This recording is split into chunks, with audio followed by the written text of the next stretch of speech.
Salam alaikum wa rahmatullah. Alors, il y a un nouveau forfait qui vient de tomber. Un Hajj à environ 2700 euros. Et là, on se dit, waouh, génial, pas cher, je fonce, je vais y aller. Par contre, il y a des choses qu'il faut savoir. Qu'est-ce que inclut ce forfait à 2700 euros et qu'est-ce qu'il n'inclut pas surtout? Parce que c'est bien beau comme ça en théorie, mais dans le réel et la pratique, ça risque d'être quand même un peu plus compliqué. Cette vidéo a pour but d'éclaircir un peu tout ça, d'y voir plus clair, Inch'Allah, dès lors qu'on a acheté le forfait ou qu'on souhaite l'acheter. Alors, ce forfait, il inclut un visa, bien entendu. On parle aussi d'un guide pour accompagner le pèlerin. Et enfin, il inclut le Hajj. Alors le Hajj, attention, ce n'est pas 2 semaines. Donc il y a plusieurs jours de Hajj, de rite, d'adoration. On est à Mina, on est à Arafat, on est à Muzdalifa, on fait le Tawaf, on marche entre Safa et Marwa. Donc ça inclut ces éléments-là. Qu'est-ce que ça n'inclut pas? Après, je vais rentrer dans des conseils importants, des choses dont il faut avoir conscience quand même. Qu'est-ce que ça n'inclut pas? Alors, tout d'abord, pas de billet d'avion. Donc ça, c'est aux pèlerins de se débrouiller. Ça n'inclut pas non plus l'hôtel, ça n'inclut pas les visites à Médine. Bon, là, le gros problème, c'est quoi? C'est l'hôtel sur place, parce que en dehors du rite, ok, à Mina, on est dans des tentes, à Arafat, on est dehors, à Muzdalifa, on est à la pleine lune, etc. Mais en dehors de ça, où est-ce qu'on va mettre nos affaires? D'accord? Où est-ce qu'on va dormir? Et puis, une fois qu'on est à Médine, là, il n'y a pas de rite à proprement dit par rapport au pèlerinage, où est-ce qu'on va dormir? Voilà, donc il faudrait que le pèlerin qui achète ce forfait, eh ben, il achète aussi ses nuits à l'hôtel. Et là, déjà, on va parler juste de l'hôtel, il faut faire attention. Parce qu'il ne faut pas s'imaginer, oh je vais réserver sur Booking, etc. Avant, non, c'est saturé en fait, hein, c'est quand même saturé.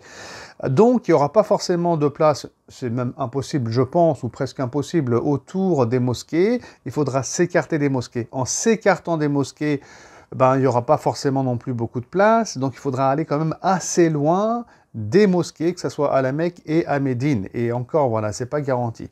Donc ça, quand même, il faut en avoir conscience. Est-ce qu'on va pouvoir d'ailleurs réserver en avance l'hôtel ou il faudra réserver sur place une fois qu'on est là-bas? Donc il faut être super débrouillard. Partir un peu avec un sac à dos, si vous voulez. C'est dans cet état d'esprit qu'il faut faire le Hajj quand on veut le faire à 2700 euros. Et puis là-bas, on voit quoi. On avise en réalité.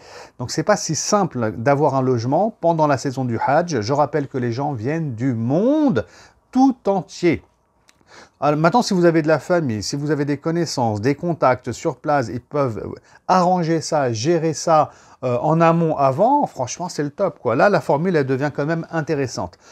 Quant à l'avion, là aussi, hein, ça va être assez saturé, il faut s'y prendre super tôt. C'est-à-dire que dès que vous avez pris ce forfait, là, il faut enchaîner tout de suite l'avion, tout de suite.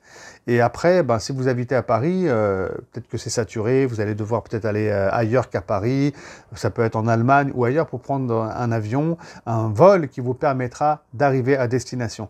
Et donc là, il faut s'y prendre très tôt pour trouver les bonnes solutions, réservées. Donc là, il faut être vraiment un attaquant. Hein, il faut pas tarder.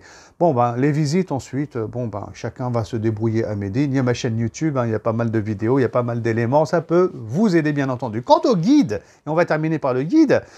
Bon, alors là, je ne sais pas comment le guide, bien sûr, va gérer, mais ça va être compliqué quand même pour lui de gérer des personnes qui sont un peu éparpillées, chacun dans son coin, dans des hôtels différents, dans des appartements différents. Et donc, je ne pense pas que le guide, quand même, il va attendre les gens, s'il y a des bouchons, s'il y a des problèmes, etc. Vous voyez? Donc là, il faut être attentif. Alors, je ne dis pas que le guide, c'est un méchant, pas du tout, rien à voir. Et Inch'Allah Ta'ala, le guide, il va patienter, il devra gérer tout un groupe, ça va être compliqué pour lui, en réalité. Hein. Par contre, quand on prend un package comme ça, c'est à nous d'être à l'heure et d'arriver avant l'heure pour pas ennuyer le guide. Parce que franchement, si vous êtes un guide et vous avez plein de personnes comme ça qui sont complètement indépendants et détachés et éparpillés, si les gens ils ont une demi-heure de retard, 1 heure de retard, je ne sais pas si le guide il va attendre, parce qu'il y a du monde, vous voyez. Donc là aussi, il faut être quand même assez carré, il faut être vraiment carré, organisé, structuré.